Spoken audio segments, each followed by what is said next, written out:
వినాయకుడు. ఈయన్ని మనం తలుచుకున్నప్పుడు మనకి మొదటగా కలిగే అనుభూతి సౌమ్యమైన రూపం. మన మనసుకి ఆనందాన్ని అందించే దివ్యమైన రూపం. చిన్నపిల్లలకు సైతం ఎంత ఇష్టమైన దేవుడు. అంతేకాకుండా విఘ్నాలు తొలగించేవాడు. ఆనందాన్ని, తెలివితేటల్ని అందించే దేవుడు. విద్యకి, భక్తికి కూడా ప్రతీక.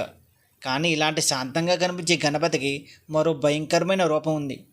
ఈ రూపం వినాశనానికి ప్రతీక. తాంత్రిక శక్తికి మరో రూపం. మెడలో పూలదండకు బదులు పుర్రెలదండను ధరిస్తాడు. ఏకంగా అగ్నిని ఊపిరిగా తీసుకుంటాడు. ఈయన్ని శ్మశానంలోనే పూజించాలి. మనం రోజూ పూజించే వినాయకుడికి ఈ రూపం ఉంది అంటే మనం ఎప్పటికీ నమ్మలేం. అసలు ఈ గణపతిని ఏమని పిలుస్తారు?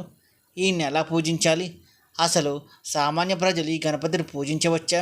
ఎందుకు పూజించాలి? ఇలాంటి మరిన్ని విషయాలు ఈ వీడియోలో చూద్దాం. ఇలాంటి మరిన్ని వీడియోస్ కోసం మన ఛానల్ని సబ్స్క్రైబ్ చేయండి. అఘోర గణపతి చూడడానికి చాలా భయానకంగా ఉంటాడు. ఎర్రటి కళ్ళతో పుర్రెల కలిగి ఉంటాడు. ఈ అఘోర గణపతి చాలా శక్తివంతమైన రూపం. మెయిన్గా ఈ అఘోర గణపతి తాంత్రిక శక్తులకు అధిపతి. పూజించడం కూడా తాంత్రిక పద్ధతి అయిన వామాచార పద్ధతిలోనే పూజిస్తారు. కత్తి మన భ్రమను చీల్చుతుంది. అగ్ని మన మనసుకు అంటిన మలినాలను కాల్చివేస్తుంది. పాసం అదుపులేని మన మనసును స్థిరంగా ఉంచడానికి భావన అని చాలామంది భక్తులు చెబుతూ ఉంటారు. నార్మల్గా మనం పూజించే గణపతికి ఎలుక వాహనంగా ఉంటుంది. కానీ ఈ అఘోర గణపతికి 8 కాళ్ళు, 2 పెద్ద రెక్కలు ఉన్న ఒక డ్రాగన్ లాంటిది వాహనంగా ఉంటుంది. ఇది తాంత్రిక శక్తిని సూచిస్తుంది. ఈయన నల్లగా ఎర్రటి కళ్ళతో నోటి నుండి అగ్నిని ఊపిరిగా తీసుకుంటాడు. తాంత్రిక గ్రంథాల్లో ఈ అఘోర గణపతికి మరో రూపం ఉందని తెలుస్తోంది. నల్లని రూపంలో 2 చేతులు కలిగి గాడిద వాహనంగా ఉంటుందని తెలుస్తోంది. ఈ అఘోర గణపతి మంత్రం చాలా రహస్యమైనది, చాలా శక్తివంతమైనది కూడా. దీని ప్రభావం చాలా వేగంగా ఉంటుంది.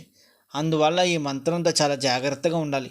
ఒకవేళ గురువు ఈ మంత్రాన్ని తన శిష్యుడికి ఇస్తే 21 రోజుల్లో చనిపోతాడని చెప్తారు. అందుకే గురువులు ఈ మంత్రాన్ని సాంప్రదాయబద్ధంగా చెవిలో చెప్పరు. దీనికి బదులుగా వారు కాగితంపై రాసి శిష్యుడికి ఇస్తారు. శిష్యుడు ఆ మంత్రాన్ని జపించకూడదు, కేవలం చూడాలి. ఈ విధంగానే గురువు తన శిష్యుడికి మంత్రదీక్షనిస్తారు. దీన్ని బట్టి ఈ తాంత్రిక గణపతిని కేవలం ఆసక్తితో పూజించడం అంత మంచిది కాదని తెలుస్తుంది. ఈ మంత్రాన్ని డబ్బు, ఉద్యోగం వంటి వాటికి ఉపయోగించకూడదు. ఈ అఘోర గణపతికి తర్పణంగా మానవ రక్తం అవసరం.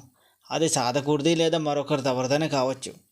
ఈ సాధనకు ఆసనంగా శిరస్సు లేని మానవ మృతదేహం కలిగి ఉండాలి. ముఖ్యంగా గురువు అనుమతి లేకుండా ఈ అఘోర గణపతిని సాధన చేయకూడదు. ఎందుకంటే ఈ రూపం దయగలది కాదు, వినాశకరమైనది. ఎక్కువగా తాంత్రిక సాధన చేసేటప్పుడు ఎటువంటి ఆటంకం రాకుండా ఉండేందుకు ఈ తాంత్రిక గణపతిని పూజిస్తారని తెలుస్తోంది.